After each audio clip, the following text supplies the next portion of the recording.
today's lesson we'll work on our intermediate course, and here Unit 7, second part, Ask an Expert. Our goals here are talk about experts and high achievers and use question forms, vocabulary and reading. And now we learn new words about high achievers. Exercise 1.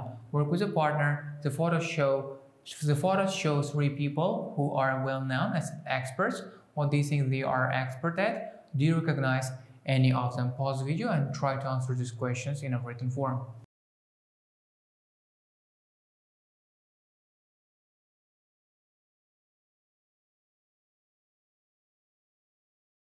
And now, if you have finished, let's look at the correct answers. Danielle Barenboim is an expert pianist and conductor. 2. Jane Goodall is an expert in ape behavior. 3. Rebecca Adlington is an expert swimmer. Exercise 2. Read biographies 1 to 3 and check if your ideas were correct. Now, read these biographies and find out more about the answers and the people in the pictures. Exercise 3A. Work with a partner. Look at the highlighted words in the biography and decide if each one is noun, verb, or adjective. Work out what they mean. Pause the video. Try to do this exercise in a written form.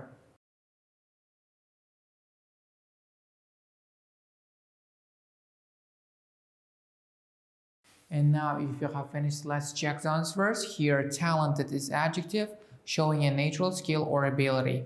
Well-known is also an adjective, known by a lot of people. Award is a noun, prize that somebody gets for doing something well. Achievement is noun, something that you have done successfully, especially through hard work. Hardworking is adjective, working with effort and energy. Ambitious is also an adjective, having a strong desire to be successful. Expert is a noun, a person who has a lot of special knowledge or skill. Famous is adjective, known about by many people. Champion is noun, a person or team that has won a competition. Achieve is verb, to gain something, usually by effort or skill. Determined is adjective, having firmly decided to do something or succeed. Fame is noun, being known by many people because of what you have done.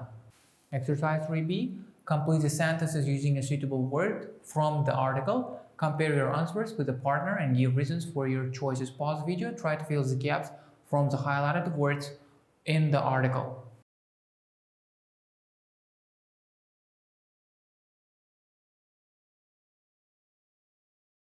And now, if you have finished, let's check the answers.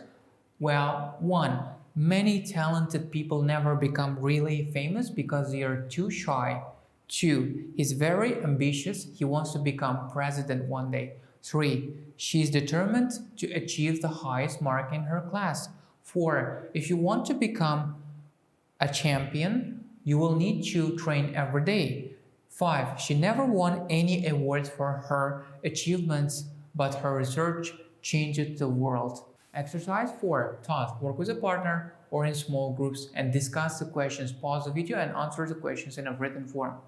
And now let's look at the possible answers. 1. To become an expert at something, which is more important, hard work or talent? I think here both of them play an important role, but I think talent is more important because, well, as you see, some people are physically gifted, some people are mentally gifted, and some people are good at creative work such as arts, music, and drawing. So if you don't have some base to start with, it's going to be really hard to become an expert at something. It's going to take like 10 times or 100 times more hard work to do this thing. Maybe, for example, just look at the example of basketball players, because if you're not tall, like, it's just really hard to become world class in basketball.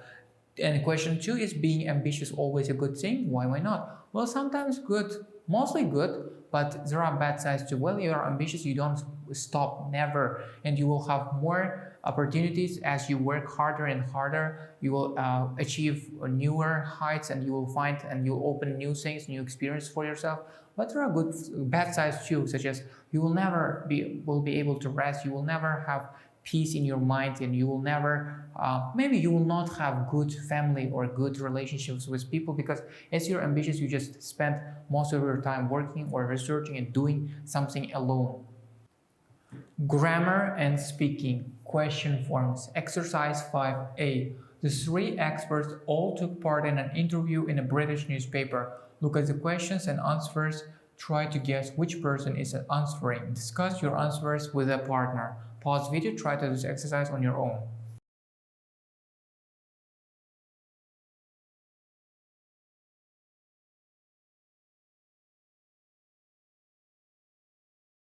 And now, if you have finished, let's check the answers.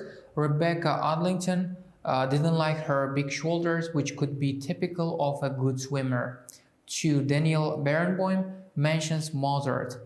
3. Jane Goodall, she refers to an insect and animal. Exercise 5b, based on their answers, which person would you least likely to meet and why? Pause the video and try to answer these questions in a written form. And now, if you have finished, let's check the possible answers.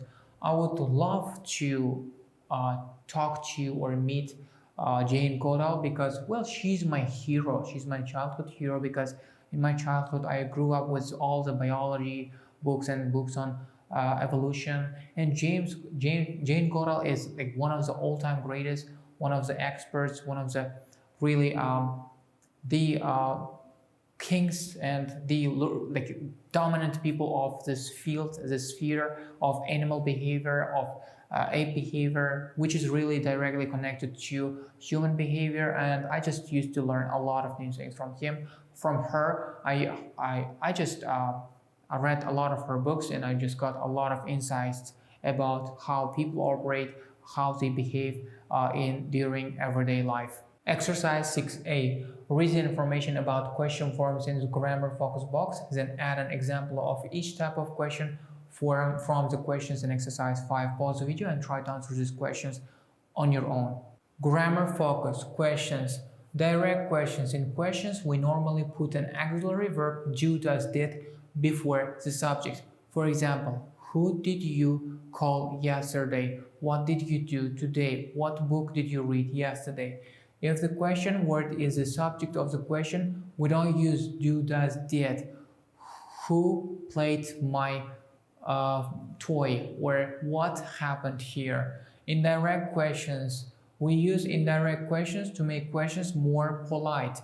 The word order doesn't change and we don't use do, does, did. And here example is, could you tell me which living person you most admire?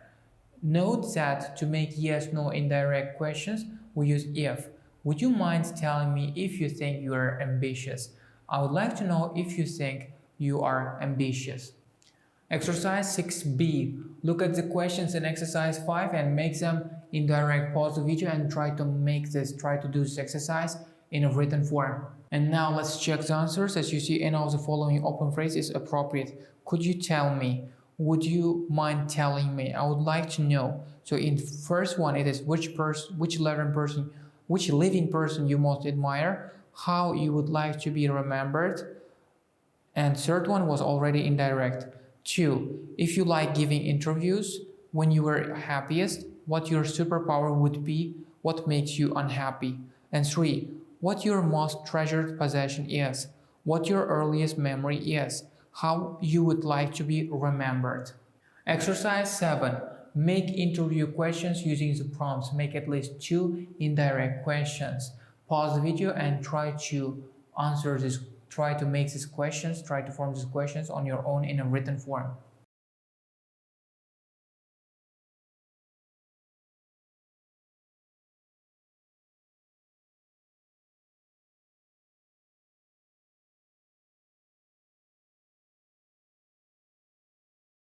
And now if you have finished, let's look at the suggested answers.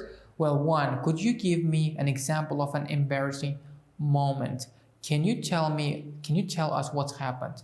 2, what is your favorite smell? Would you mind telling us your favorite smell? 3, do you like watching sports? I would love to know if you like watching sports and why. Why not? Could you tell me about the time when you felt angry? Who made you angry? Would you mind telling us who made you angry and why? 5, how do you relax? Could you tell me how you relax? 6, what do you think is your greatest achievement? Can you tell us what you think your greatest achievement is? 7, could you tell me or would you mind telling me what your favorite film is? Exercise 8, task. work with a partner, go to page 128 and prepare your questions. That's the end of our today's lesson. See you in the next lessons.